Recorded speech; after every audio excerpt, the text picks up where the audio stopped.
Hey there, I'm Galina. I'm 28, and I've got this wild knack for transforming spaces into something magical. Interior design isn't just my career, it's my passion. Give me a drab room, and I'll turn it into something that looks like it's straight out of a glossy magazine spread. And let me tell you, there's nothing quite like the feeling when the vision comes to life. My life felt like the perfect design. Everything in its place, stylish and under control. I had an incredible fiancé, Mark. He's an engineer, brilliant and not to mention, adorable. We were in the middle of planning our wedding. And let me tell you, Pinterest had nothing on our ideas. Babe, what do you think about a rustic chic theme? I asked one night, flipping through our mood board. Mark grinned, pulling me closer. As long as I get to marry you, you could go with dumpster chic, and I'd still be happy. That was Mark, always supportive, always making me laugh. Work was amazing too. I just scored a huge project redesigning the Starlight Hotel, a super chic spot downtown that was ready for a total overhaul. My best friend and partner in design, Tara, practically screamed when I told her. Do you have any idea what this could do for your career? She squealed, practically bouncing out of her chair. You're going to be the next Victoria. Ah, Victoria. She was my mentor and the queen of interior design. Straight out of college, she took me under her wing, teaching me everything. I owe her so much. Galina, darling, she'd say in that elegant accent of hers, you've got an eye for beauty. Now, let's make sure the world sees it. But not everyone was so thrilled about my success. My cousin Carla, for example, always had a competitive streak. Every family gathering, there she was with her plaster-on smile. Oh, Galina, she'd say, voice dripping with fake sweetness, still playing with dollhouses, are we? I'd bite my tongue, reminding myself that success is the best revenge. Then there was Uncle Robert, a big-shot real estate developer always talking deals and making moves. Lately, he'd been showing a lot of interest in Mark. Mark, my boy, he'd boom, clapping Mark on the back. We should talk business sometime. I could use someone with a sharp mind like yours. At the time, I didn't think much of it. I was too busy living the dream. My career was taking off, and I was planning the wedding of my dreams. Life was perfect. One night, Mark and I were curled up on the couch, flipping through wedding magazines. I couldn't help but feel like I was living a fantasy. You know, I said, snuggling closer, I never thought I'd have all this. A great career, an amazing fiancé. Mark kissed the top of my head. You deserve it all, G, and more. Little did I know, my perfectly designed life was about to undergo a major, unwanted renovation. But that's life, right? Sometimes you've got to tear everything down before you can rebuild something even better. The Starlight Hotel project quickly became my entire world. I was pulling 12-hour days, sometimes more, with my design board covered in fabric swatches, paint samples, and sketches. Exhausting? Yes. Exciting? Absolutely. Galina, darling, remember to breathe, Victoria reminded me during one of our calls. The hotel isn't going anywhere. I laughed it off.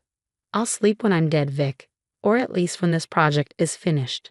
But while I was crafting my masterpiece, my personal life was starting to fall apart. Mark was acting distant, spending more and more time with Uncle Robert. He'd come home late, reeking of expensive cigars and whiskey. How was your day? I'd ask bleary-eyed after hours of staring at blueprints. Fine, he'd mumble, barely looking up from his phone. Just business stuff with Robert, you wouldn't understand. I tried to brush it off. We were both busy, right? It was just a phase. But then I started noticing other things, like how Carla was suddenly showing up at every family dinner, always finding a reason to sit next to Mark. Oh, Mark, you're so funny, she giggled, touching his arm in a way that made my skin crawl. I confided in Tara over coffee one day. Am I imagining things, or is something off? I asked, stirring my latte anxiously. Tara frowned, setting down her spoon. Honey, I think you need to talk to Mark. Communication is key, remember? I nodded, determined to fix things every time I tried to talk to Mark. Something always seemed to come up. A late meeting, drinks with Robert, or some sudden work emergency. Then came the night that shattered everything.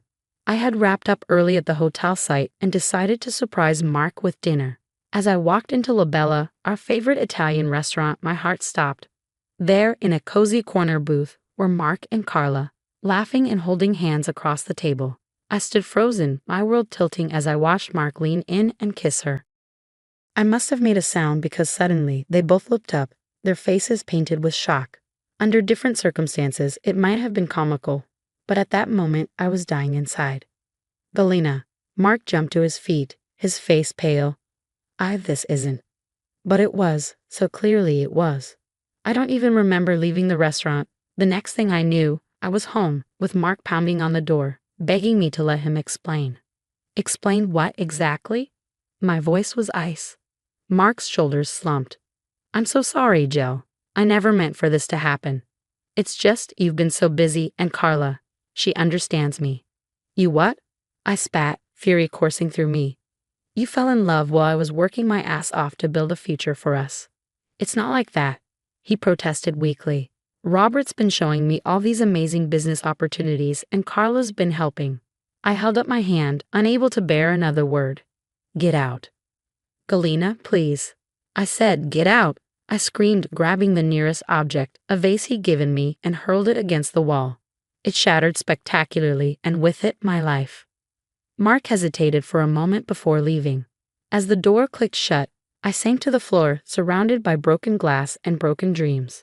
How had everything fallen apart so fast? What had I done wrong? I don't know how long I sat there, tears streaming down my face. Finally, I reached for my phone with trembling hands and dialed Tara. Tara, I choked out when she answered, can you come over? I need you. When Tara arrived, I was still sitting in the wreckage of my perfect life, unsure how to even begin piecing it back together. The next few weeks passed in a blur of fabric swatches and paint samples.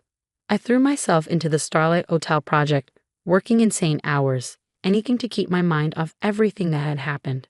Galena, you can't keep this up, Tara said one night, forcibly pulling me away from my desk. You need to deal with what happened.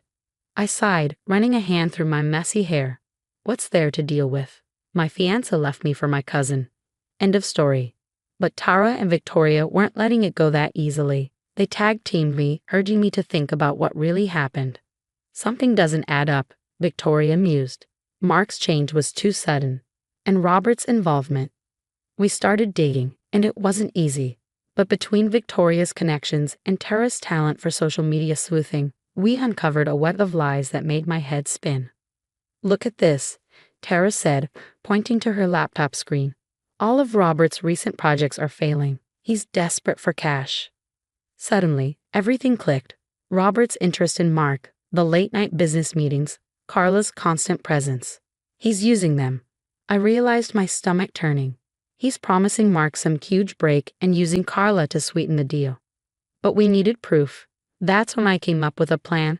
Crazy, but just crazy enough to work. Tara, I said, a glimmer of my old fire returning, I need you to leak some info. Make it look like you've got an inside scoop on a massive development deal. Something irresistible. Tara grinned, cracking her knuckles. Oh honey, leave it to me. I'll make it so juicy they'll be drooling. We crafted the perfect bait. A fake luxury condo project with the promise of sky-high returns. Tara accidentally let it slip at a family gathering, making sure Mark and Carla overheard. It worked like a charm. Within days, Mark was calling, trying to wheedle information out of me. Come on, G, he cajoled. For old time's sake, this could be my big break. I played dumb, pretending I didn't know I was being manipulated.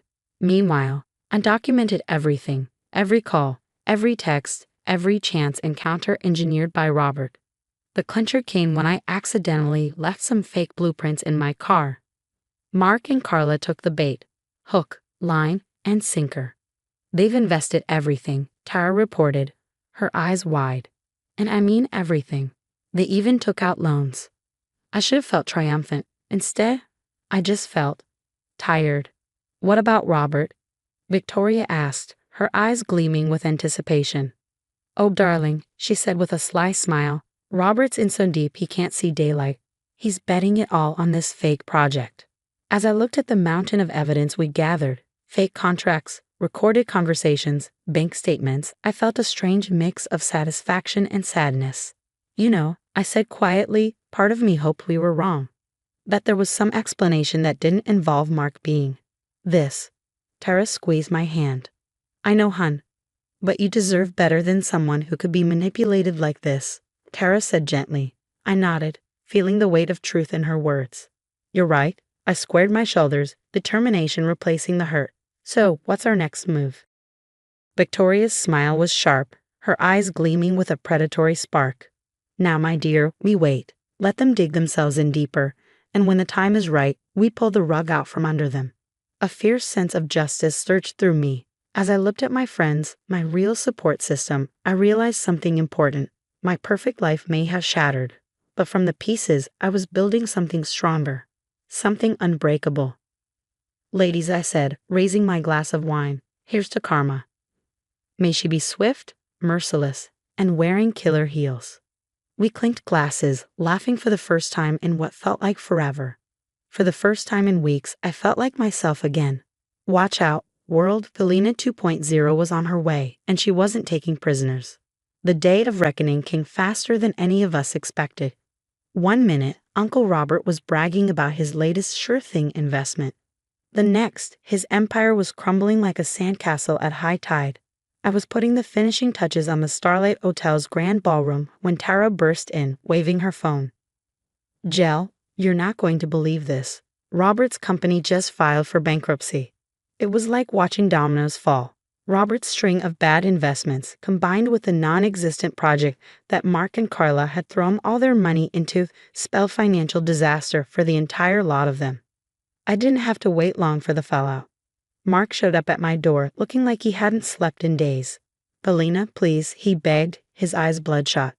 I've lost everything, the money, my job. Carla left me.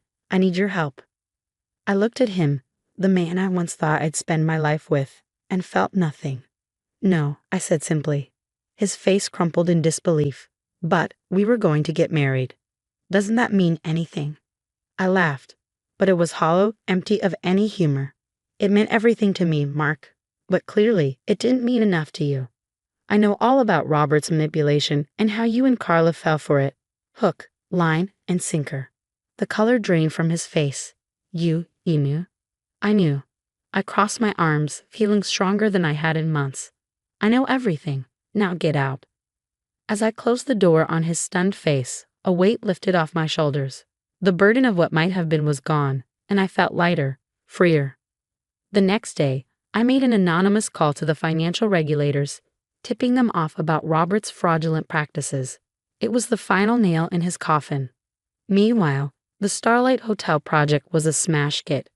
The grand opening was a who's who of the design world, and I was the star of the show. At the after-party, Victoria hugged me tightly.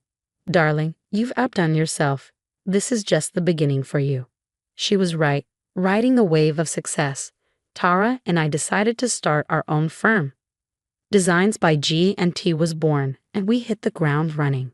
1 year later, I stood in our sleek downtown office, looking out over the city. Our firm had a waiting list a mile long, full of high-profile clients eager for our touch. Tara waltzed in, coffee in hand. Guess who I just saw slinging lats at the corner cafe? She asked, grinning. Carla. Oh, how the mighty have fallen, I said, shaking my head, smiling. Let it go, T. We've got bigger fish to fry. And we did. We were already planning our international expansion, with potential offices in London and Tokyo. As for the others, last I heard, Uncle Robert was facing a slew of legal troubles, his business empire dismantled. Mark was struggling to find work, his reputation in tatters. They were all persona non grata at family gatherings now. Sometimes late at night, I'd think about how different my life could have been if things had worked out the way I once imagined.